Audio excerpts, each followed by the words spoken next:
I want to do an example utilizing torque and angular acceleration. I really love this example. This is another one of those that I call sort of capsule examples. If you understand this, and I mean understand it, not just you can write down memorize the steps and can write it down, but understand how to solve this from the fundamental physics, then you really know a lot of physics. This is a great problem to spend a lot of time with, so you understand how to do it. So the yo-yo looks like this, and we're just going to do a very simple yo-yo. We have a string, and this string is then wrapped around a cylinder, and I'm just going to say it's a solid cylinder. Okay. And so the string is being held with at some fixed point, and the yo-yo falls as the string unwinds. And the question is, what is the acceleration of the cylinder? What is the acceleration of the yo-yo? Oh, the magnitude of the acceleration. And what is the tension in the string? Okay, so we're going to do everything with this. We want to find the acceleration of the object. That sounds like Newton's second law. So let's start with that. Let's do a free body diagram. What are the forces acting on this object? Well, there's the force due to gravity, and there's the tension in the string. Now, the tension, of course, is at the edge of the cylinder, but that doesn't matter for Newton's second law. So the tension in the string points up, the force due to gravity points down, and neglecting air resistance, there are no other forces. So we need a coordinate system on this. Since it's accelerating down, I'm going to have my positive axis go down, and I'll call this the x-axis, and all we have here then is forces in the x-axis. So the magnitude, what this tells me is the magnitude of the gravitational force, since the vector sum of the forces must equal the mass times the acceleration. The magnitude of the gravitational force, which points in the positive x direction, minus the magnitude of the tension force, which points in the negative x direction, must equal the mass of the cylinder times the acceleration of the cylinder. Okay, so we were saying the cylinder here has mass m and radius r, and it's a solid cylinder of uniform density. Okay, so this is Newton's second law. It says mass g times the tension is equal to the mass times the acceleration. I'll call that equation 1. All right. So that doesn't give me enough information to solve. One equation both has the tension and the acceleration in it, and so I want more. So let's go ahead and look at the torques. Okay, so to look at the torques, I'll need to look at the torques for each of the forces. We have two forces, and that's the force due to gravity and the force of the tension. To analyze torques, we need an object, okay, that's the cylinder. We also need, okay, forces, which we have. We also need an axis about which the torques act. All right, since this thing is rotating here about its center of mass, I'm going to choose as my axis here the axis at the center of the cylinder. Okay, and so that given my axis, I can now calculate my torques. All right, let's first do the torque due to gravity. The torque due to gravity is r cross the force due to gravity, r, where this is the vector pointing from the axis of rotation to the place where the force acts. For gravity, since the axis is at the center of mass and gravity acts at the location of the center of mass,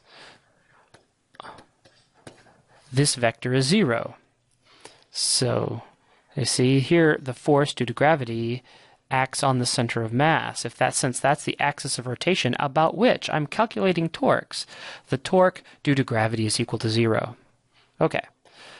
Now we can then calculate the torque due to the tension.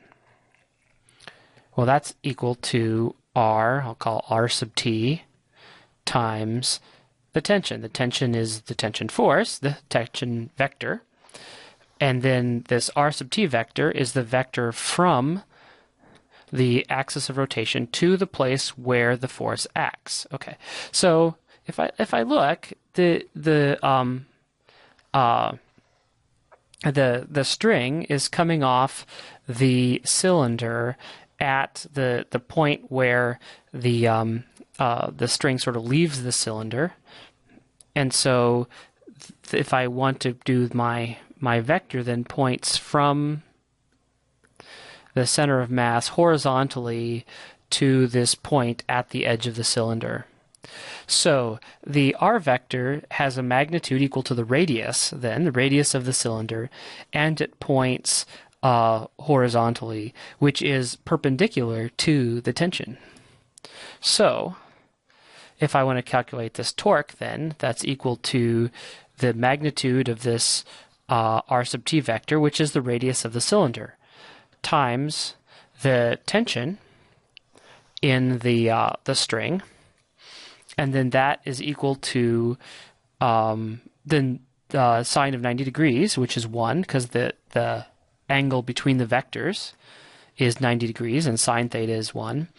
And then if I have a coordinate system, then let's establish a coordinate system. We say plus x plus y plus z, and then r cross t then gives me a positive k rotation. So this is right. So that gives me my torque, which is then RT k hat. All right. So what I know then is my torque. I get torque analysis here. My torque is equal to my moment of inertia about the axis of rotation times my angular acceleration. So I need my moment of inertia, and this is the moment of inertia of a solid cylinder about its axis of rotation. That I can look up or calculate it if I want to. But that's 1/2 the mass times the radius squared. Okay, so if I then do this vector equation, I get that r times the tension is equal to the moment of inertia, well, this is k hat, is equal to 1/2 mr squared angular acceleration, and this is also a vector, and so it also has to be in the k hat direction. Okay, so I have a vector equation here, but it's all just along the z component. So I can just look at the z component of this vector is equal to the z component of this vector, and that just gives me the scalar relationship. I can pull off one factor of r's cancel, and I get that the tension is equal to 1/2 mr times alpha. All right, so I have a second equation here. I have another unknown, which is alpha. So what can I do with this? At this point, I note that this is the equivalent of the rolling without slipping condition that we discussed before. We're assuming that the string is not slipping around the cylinder, and so I can then create a relationship between the center of mass of the object and the tangential velocity of a point on the edge. So this is essentially rolling without slipping down the string. So the rolling without slipping condition tells us that the velocity of the center of mass is the magnitude of the velocity of center of mass is equal to the magnitude of the tangential velocity of a point on the edge. Well, if I differentiate this also tells us that the magnitude of the acceleration of the center of mass is equal to the magnitude of the tangential acceleration, which is equal to the angular acceleration times r, the magnitude of the angular acceleration times the radius. And so this is what I'm looking for. This gives me my third relationship between my unknowns, the acceleration of my center of mass, which I had here. This is my center of mass acceleration. And now my angular acceleration, which I have here. So, all right. So first, let's substitute for alpha into this equation.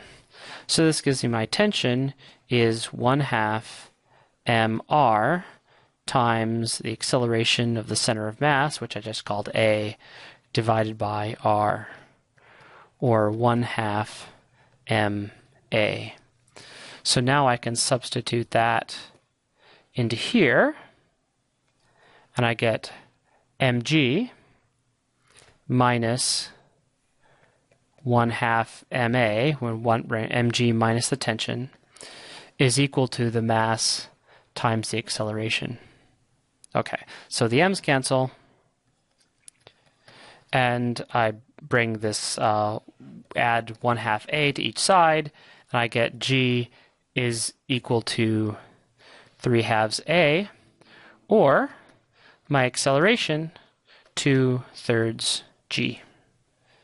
So I've now found my acceleration is 2/3 the acceleration due to gravity, and now I can plug that in there, and I get that the tension then is equal to 1/3 mg. 2/3 in here, the 2's cancel, and I get 1/3 mg. So the center of mass acceleration of the cylinder is 2/3 g, the tension is 1/3 mg. So look at all that we had to do here. It wasn't that complicated. Each step was not that complicated, but we had to use almost everything we've learned to be able to do this. So we first have Newton's second law. We had to sum the vector sum of the forces, which is equal to the mass of the object times the center of mass, acceleration of the object. We then had to find all the torques associated with the forces and sum them, and where the net torque then is equal to the moment of inertia times the angular acceleration. We found the moment of inertia, and then that gave us this relationship between the torque and the angular acceleration.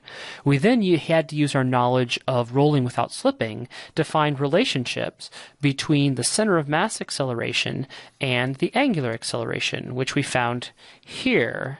We found that the center of mass acceleration is equal to the angular acceleration times r, which works only in the rolling without slipping condition along a flat surface. But that's what we had, so we were able to establish that relationship. And of course, we used all of our knowledge of rotational motion here, that our tangential acceleration was equal to our angular acceleration times r, so our vector description of rotational motion came into play. And then using those relationships, we were able to solve for our acceleration and for our tension. So you can see how all this brings us together. Each step is not hard, but it brings all of the pieces of physics that needed to come to bear to solve this particular problem, is why I think analyzing the simple yo-yo is so useful.